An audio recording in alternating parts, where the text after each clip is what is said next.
All right, we're gonna do I showed you how to do a turtle, but I kind of ran out of time on that one. Sorry. This one is going to be a full turtle, shell and everything. You see the layout here with the little pieces, little arms you can move around. I kind of showed you this before. You can just make a little, and then you can turn it, change your feet from one side to another really quickly. It gives you adaptation when you put this thing together. You put your wherever they'll fit on the piece. Okay. Once again,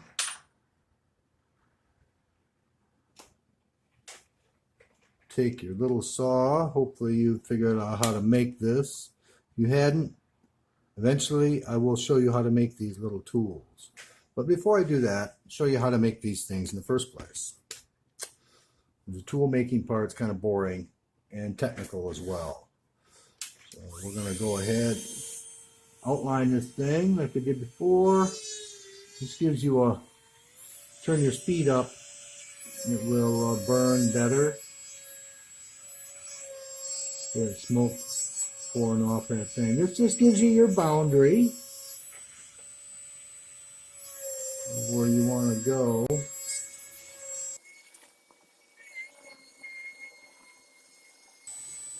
Keep an outward tilt. What I mean by that is go in at a little bit of a slight angle from the outside so you don't lose your size. If you go the other way, you'll have a burn mark in your carving that you won't be able to get rid of. Right down to a point here. You can do the tail, even though it's way down there. Turtles have a tail. It's under the shell, so it'll go under, but you just want the shape here. Just outline your piece and blow in here. There. And the fan blowing the smoke away the wrong direction.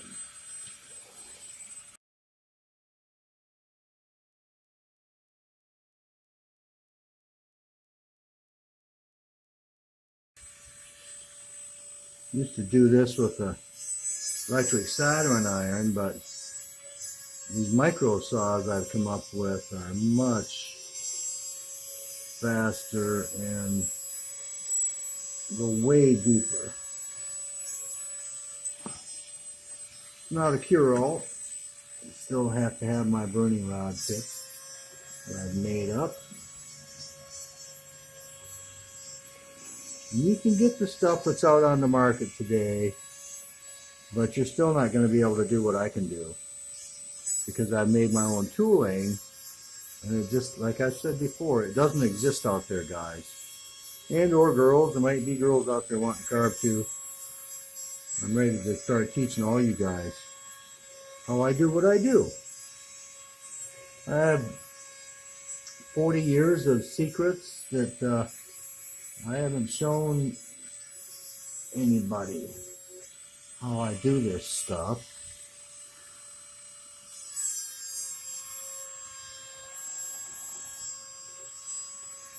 And I would not, I don't want to leave this world behind without teaching you guys how I do this stuff. That is kind of my objective here.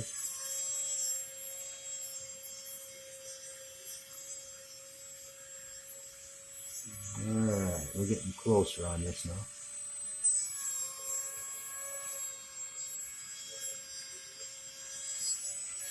See how I got my fingers here on this thing?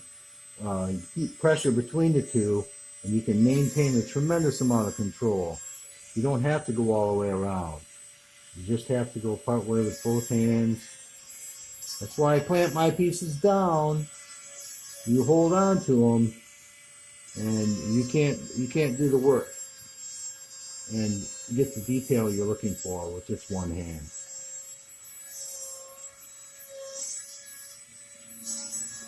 This is far safer as well.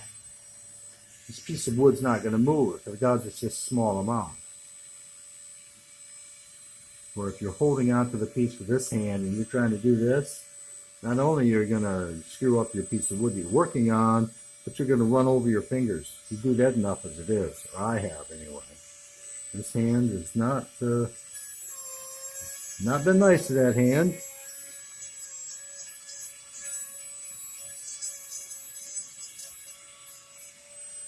Been through many woundings. Solid scar tissue, boys. You betcha. Okay. Gonna shut this off for a minute, take a little break, and I'll be back. Thanks for viewing. Alright, I have added a shell down here. I'll hollow that all out after I butt. Here we're going to drop this whole thing straight down like I've told you before. Straight up and down from your line. Square it off. Down to the depth that you want to go down to, and then we'll start on the other. It's all going to be kind of fast forward, so we're going to move into it, and you guys will see this come out of the wood. Here we go.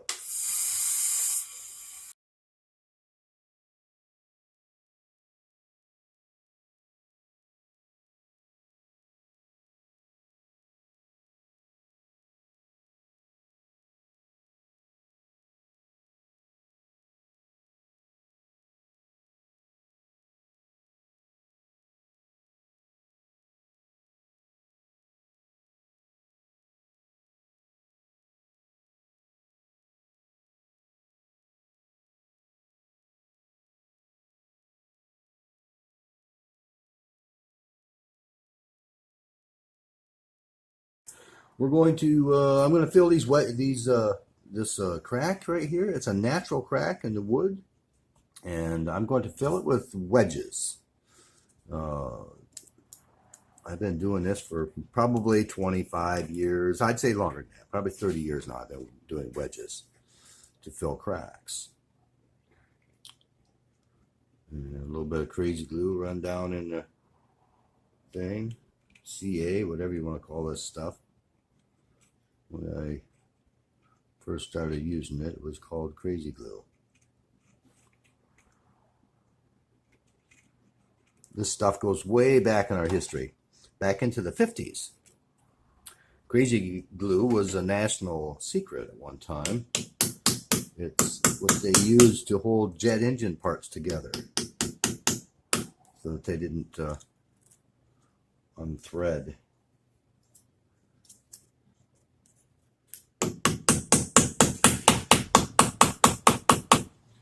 You can't take these wedges too far because you'll start splitting the wood even more in many cases. This is an odd one to try to fill. I like to put a little bit of glue between these guys. Hides the crack better. Take your little hammer. Watch the splash back. This stuff can splash back in your eyes. You should be using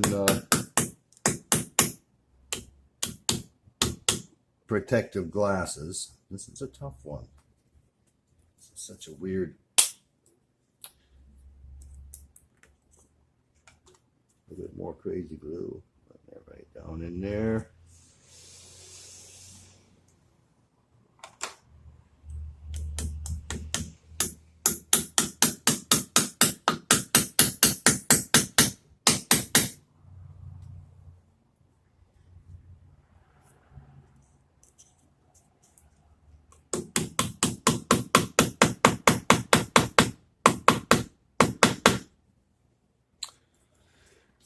Okay, can't really get in there anymore right this second.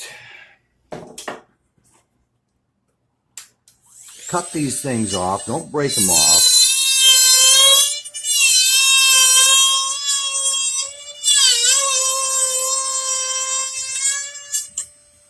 That one is moving around. We're going to have to put one in there beside it. Let's do that.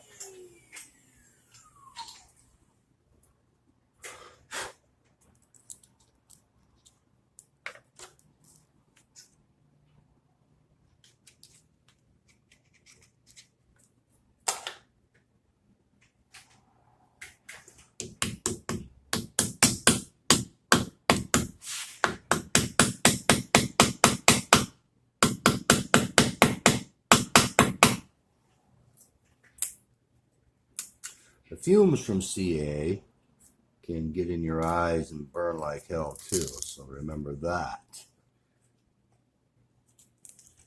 I'm going to go in here with this.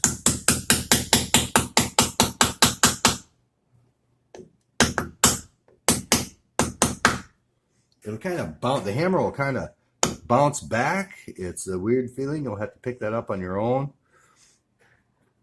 This is a trial and error thing until you get it down.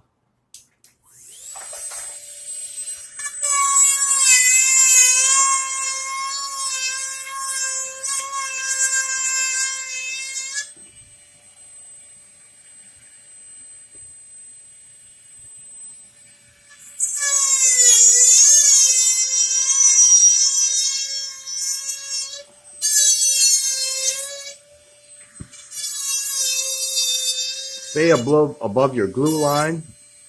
It'll fill in your tool otherwise.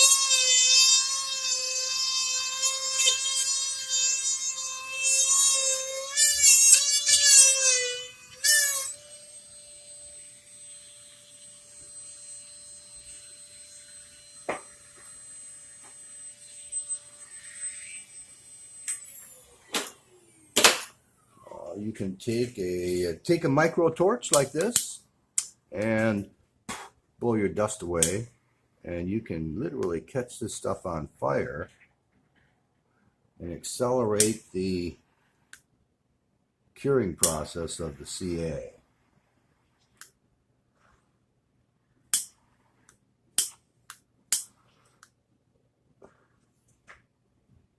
The CA will catch on fire, and the heat from it will set the crazy glue. It'll cure it out.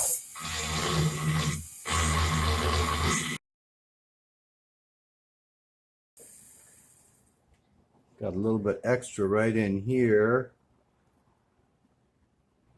Okay, it's not quite wide enough. Get a little bit bigger piece. I use aromatic red cedar. That's what this is. It not only does it smell good, but to make cedar chest out of, but it has what I call a squashability. It squishes. It squashes into place. It molds itself to the situation. I used to use walnut, but I'm allergic to walnut. Walnut was quite a bit harder to work with as well. It was one of my trademarks at one time. Trademarks are ridiculous if you're allergic to them. That little one I had, where'd that go? There it is. Right there, like that.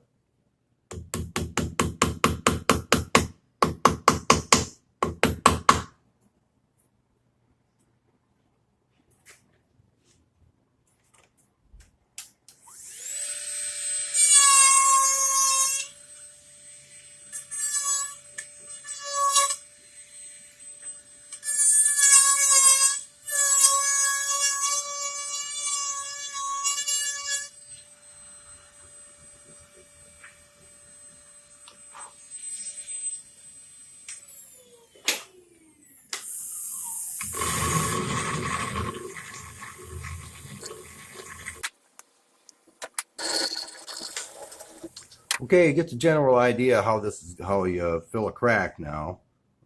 That was a tough one too, that elbow. And so, but as you can see, that it's completely filled all the way around. That'll never come out of there.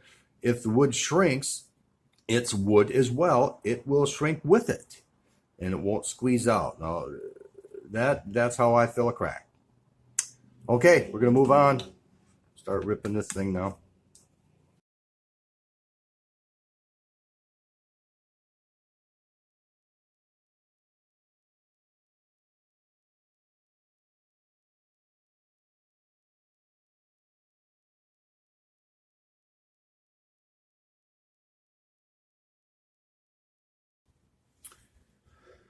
Okay, from this point it gets kind of boring going all the way around this thing, so I'm going to come back after I've got this shaped out, and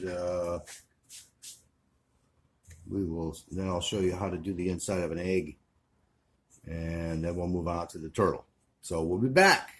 Thanks for watching. Bye. Okay, here we are. Got it shaped out, straight up and down, the features, except right in here. That's just a, we'll get into this later. That's where the egg is. I'm going to hollow that all out. So what we want to do now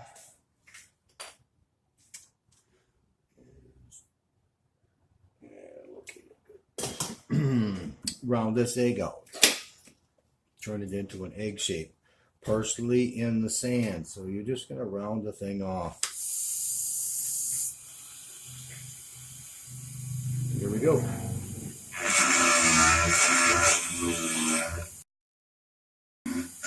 I wrapped a finger or two underneath of the wood right here. It's dangerous though, so be careful.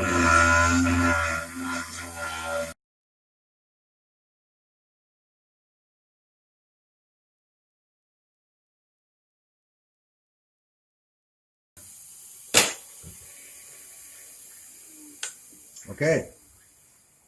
Elliptics. It's basically going to be a golf ball. You're going to hollow this golf ball out. Leave kind of a ragged edge. All right. Got to change your tool. We're going to go to a tool like this.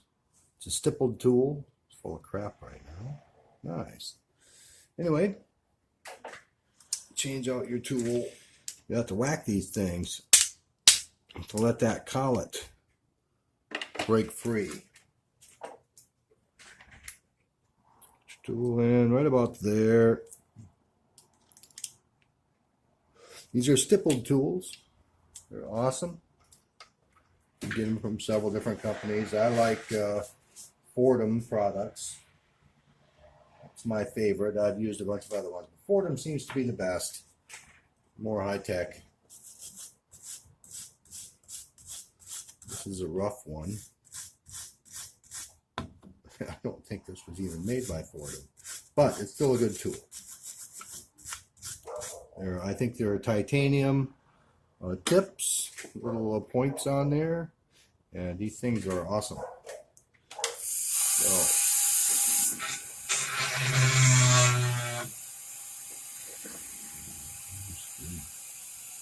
So, speed down. Grab onto this thing. It gets away from you.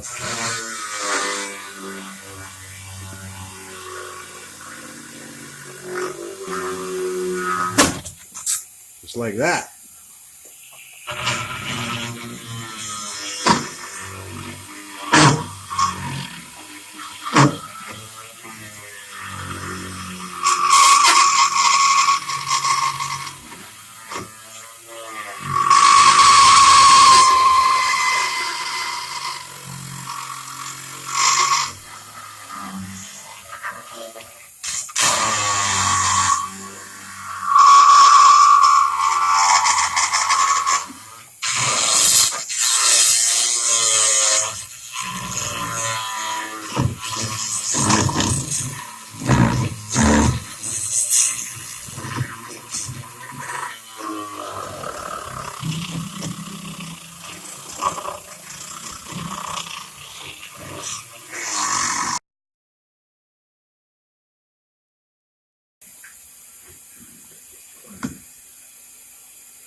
See how that's starting to hollow out back in there. There we got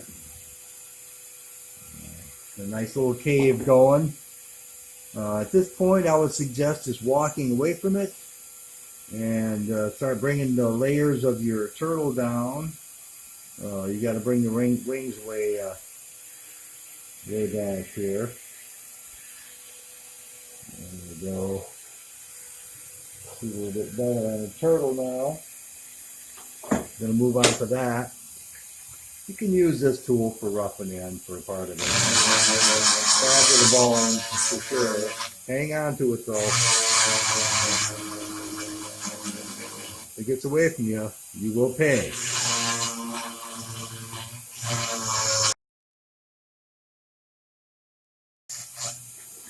I know some guys, they get the Kevlar gloves to go on your hands, but I would suggest not using gloves, because if you use a glove, this tool can wrap your finger up so fast and break it in so many places, and dig right in and take big chunks out. Bad enough if you accidentally clip yourself with this thing. Yeah, you can go right to the bone, but you're not going to break your finger. It's going to stop. So I would suggest not using the Kevlar gloves, or any glove for that matter. Just be aware and hang on. Gloves will give you a false sense of security.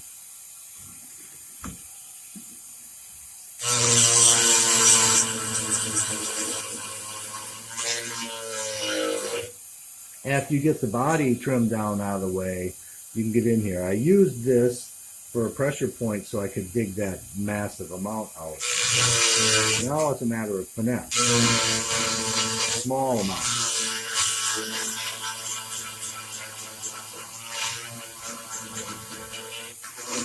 This would be considered a hogging tool.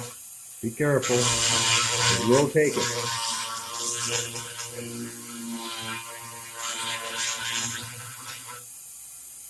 Spots like this, you can check it with your fingernail, because that's spalting. This white stuff here, that's all spalting. Sometimes it's taken too far, and you've got to build that up with crazy glue or drive a wedge down in it with some CA on it.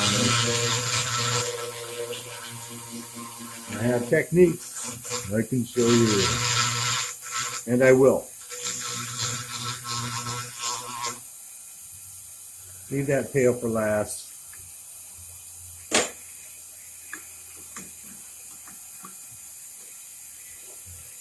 Trying to keep you guys in mind for the locations of this camera and stuff.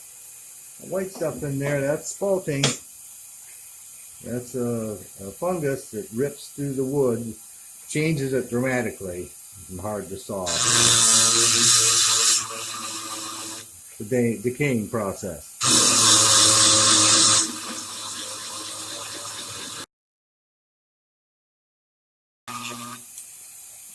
This is rhododendron, by the way. The root system underground. And it got had some spalting going on in it, as I said.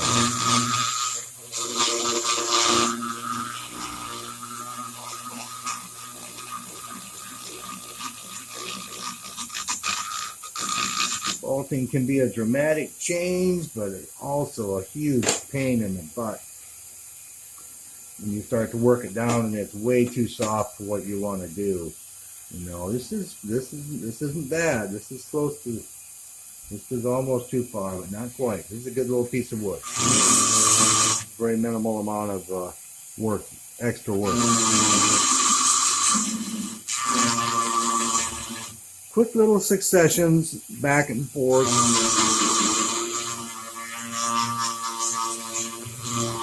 Work right over to that tail.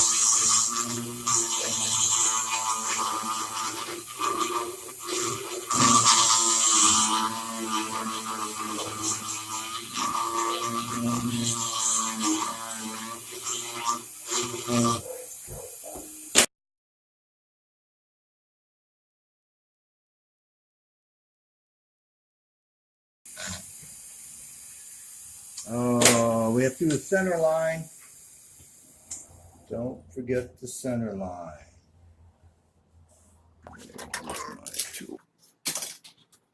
You can approximate it to a degree.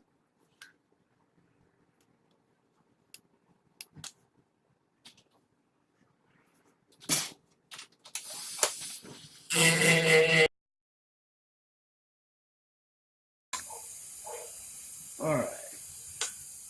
We need to change the tools now to this flame tool.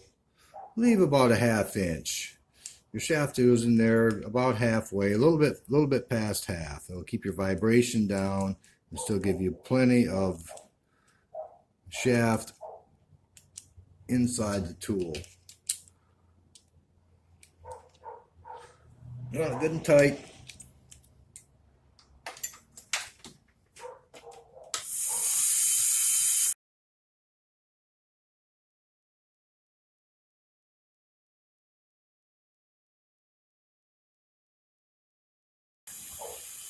Do a little shell shaping right here.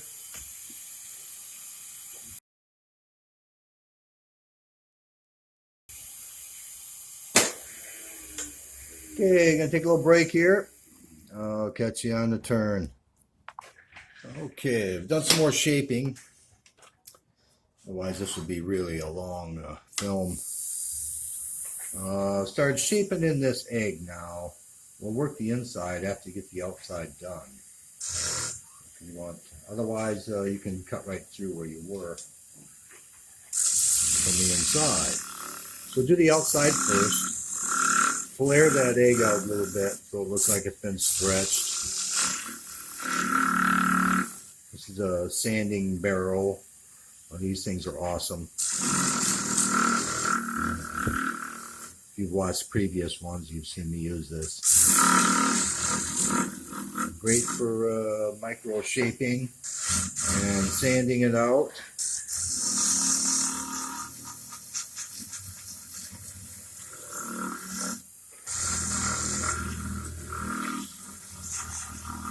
Turtle eggs are real leathery.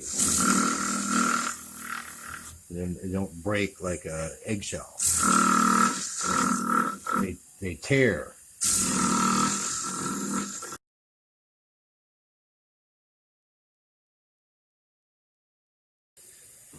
Okay, that's the outside of a turtle egg. Excuse me. That's the outside of a turtle egg right there. Now you want to carve the inside of that out to the outside of that shell. So we're going to move on to sanding. Sanding is the biggest hassle there is, but you have to do it if you want your work to look good.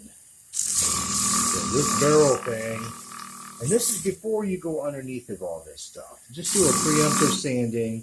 Get your major sanding out of the way. When you start to see what the wood looks like too. This is a lot less burling than I thought I'd have. So that's alright, it's going to be beautiful anyway.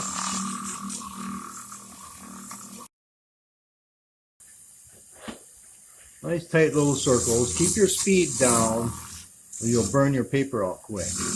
You don't want to create a lot of heat.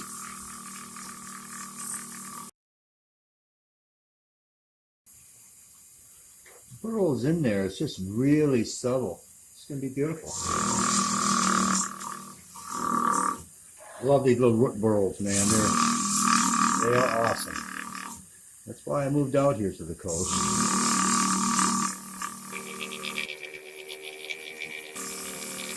If you're curious, I'm in Florence, Oregon.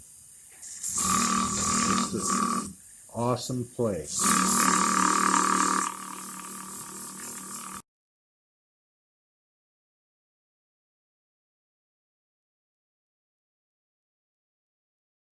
We're going to hollow out this egg.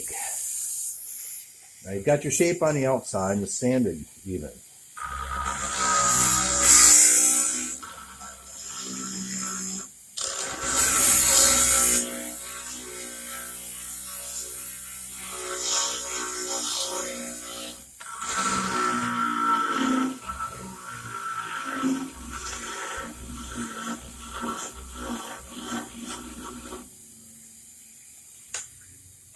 This is one of those stippled tools, and it's the fine one. And so just keep your speed down and go slow, and don't let it chatter if you can.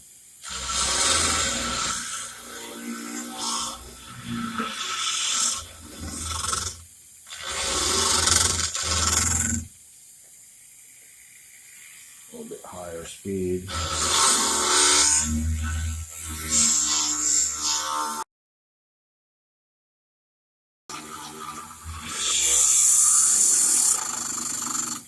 See how it hopped like that? That's not a chatter. That's a stutter, I guess you'd probably call it. It starts and stops really quickly. And that's the spring back from your cable. That can be beneficial. An all curl can lead into a chatter, which can be very destructive, so be careful. This is where you start feeling. See how thick you are. You don't have to take it all the way. It's just got to be an illusion. out here at the edge. That is where it has to look like it comes down to a shell. The rest of it's just illusion inside. Don't go crazy.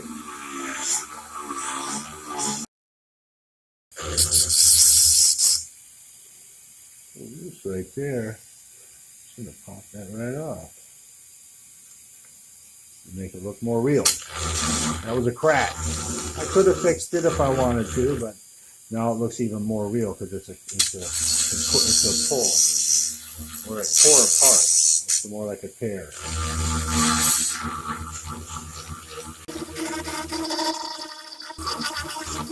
All right, I think that looks good. Right in there.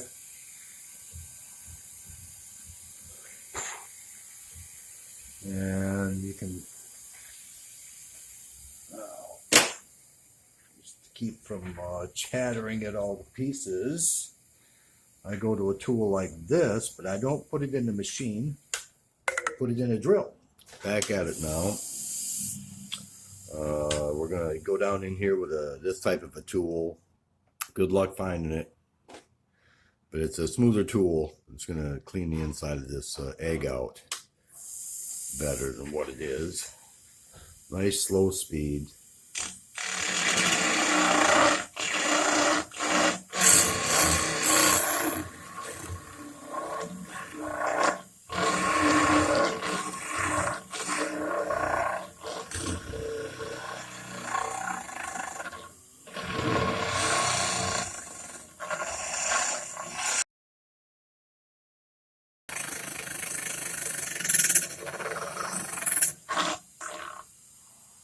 What I'm doing here is feeling for heat. There's a little bit of heat right there. That's a good indication that you're getting thin. Okay. Also, it's spinning this way. You don't want to spin the other way because it'll catch and break it. So spin this way. All right. I'm going to move on to different part of this turtle now. We're going to go underneath the head.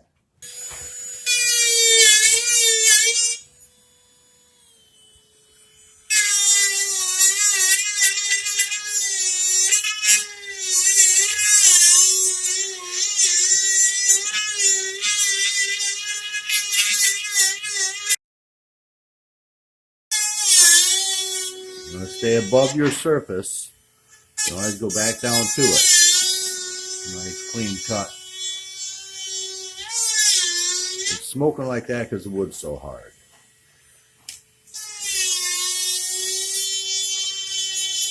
See that tool starting to work out where I got that blackened? You gotta watch that. That tool come flying out of there and stick you right in the head. Bring that tool back in where it was. Continually watch that space. Just take a magic marker and put black on there. You can tell what your tool is doing.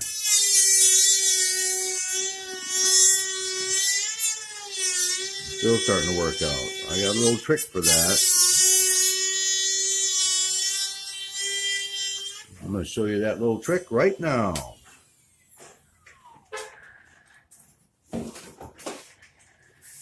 Get a can of spray adhesive. Doesn't matter what kind you use.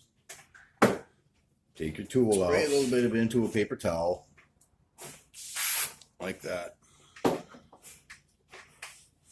Take your tool and just put a little bit right on there, right on that shaft.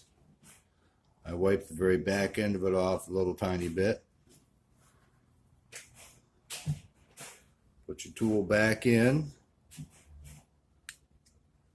It's going to be sticky. Bring it up to your mark. The sticky stuff, the adhesive, will keep that from working out to a degree. It's going to get hot. It's going to change again. So it's going to try to come out again. But now it'll have a lot more resistance to come out. Little trick.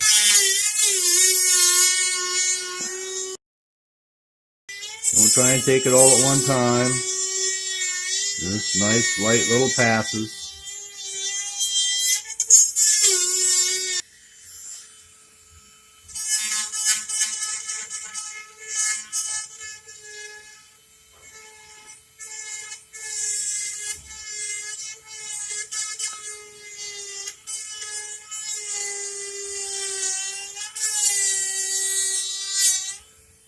turn the speed down a little bit.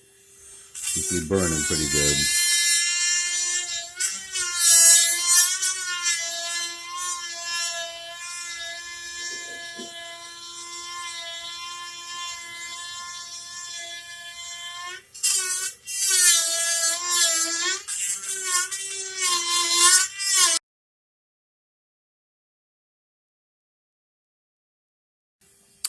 Okay, you get the general idea how to do that. There's no sense in taking you through the entire process since it's gets kind of boring from this point on. So we're going to come back a little bit later into the project and I'll show you how to start doing the detail. Adios. Back again. Getting ready to do the detail here now. Already got to start. Got the eyeballs in. Like I said, you're not going to be able to do the eyeballs until you make eyeball makers. And that's going to come later on when I start teaching you guys how I make my tools. You have to pay for that, though. I'm not going to do it for nothing. I've been doing this for 40 years. If you want my tools, you're going to have to pay for them. Just the way it is, dudes. Dudettes. Here's what we're going to go for.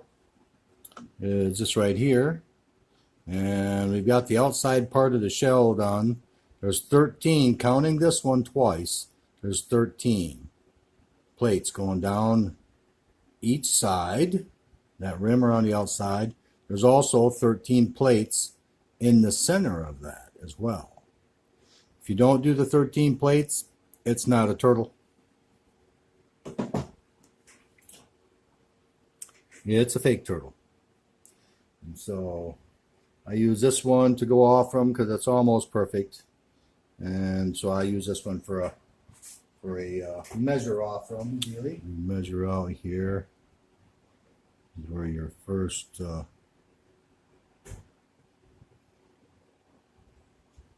measurement goes.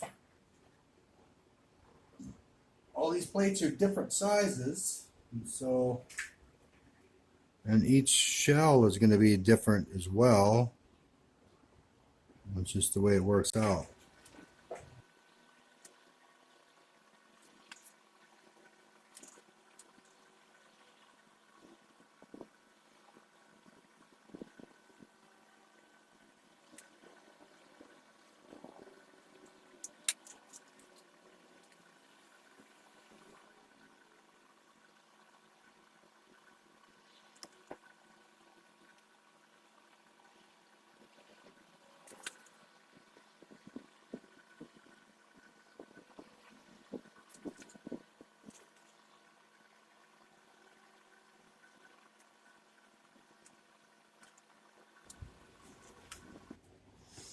And there's the plates.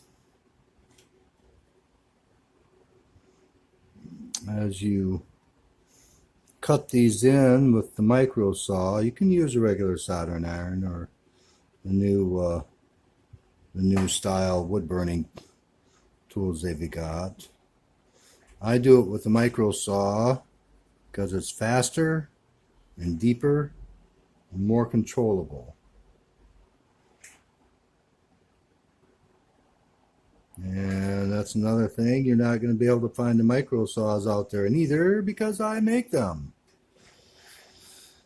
So, not very encouraging, sorry, but it's the truth. If you want the tools, you're going to have to stay tuned. I'm not ready to divulge that yet. Secrets. Secrets.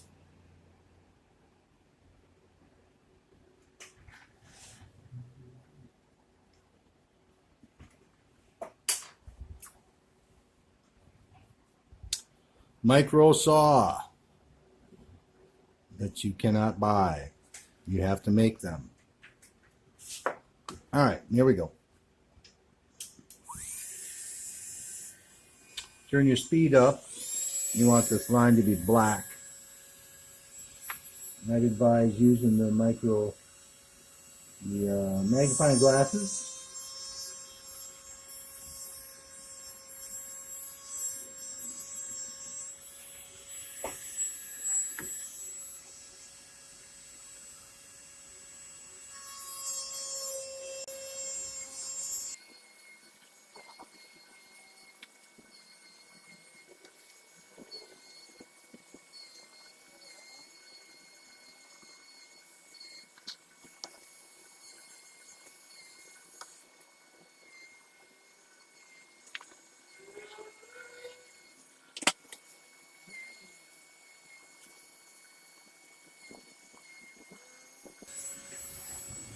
Alright, you got your outside one done, so now you can do an easy wrap right over the edge of that shell. This one's directly in line and just the same angle.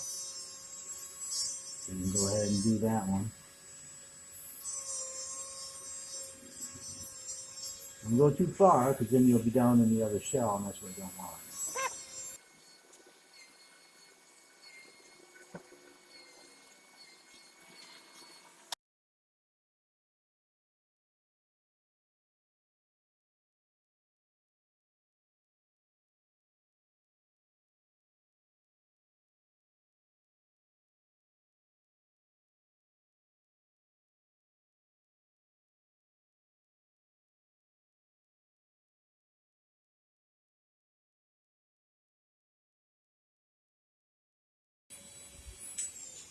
Okay, there's the shell. Get a good look at that. Let me adjust the camera here wherever we're at. 13 plates, 13, 13, 13 all the way. Okay, I'm going to mark out the head here, and I'll be back to show you how I do that, and the fins and so on. We'll take a break.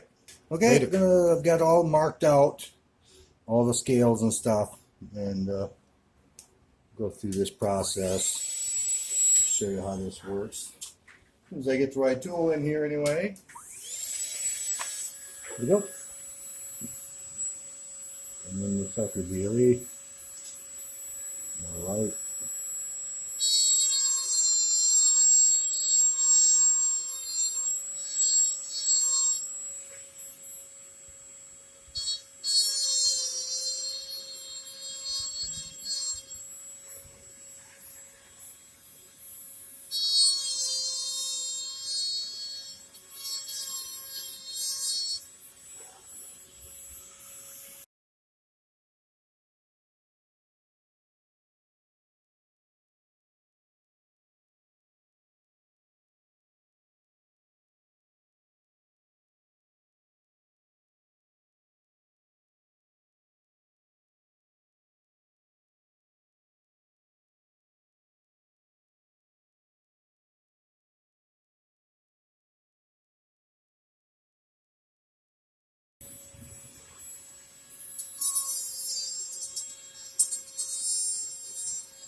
This is a claw.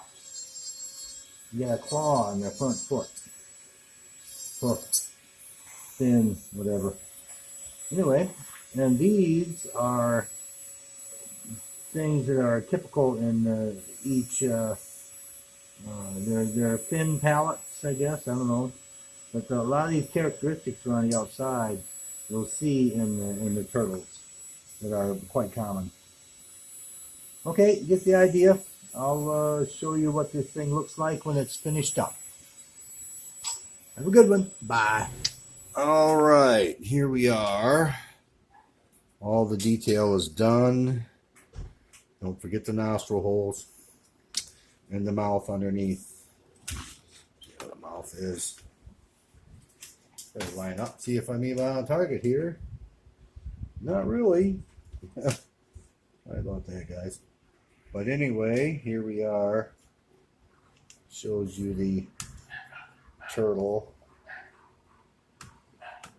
There we are. And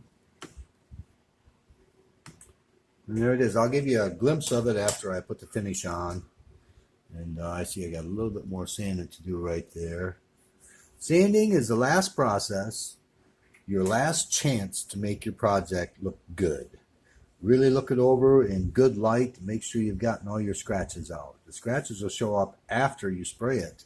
They get magnified by the finish itself. There's some scratches right there. Anyway, we'll catch you on the flip, and I'll show you this thing after it's done. Take the shake out of this. Okay, guys. Here's the turtle and egg after it was finished. You can see right down in that hole there. That's how I did that. There you go. Sorry I'm not better looking. See you next time.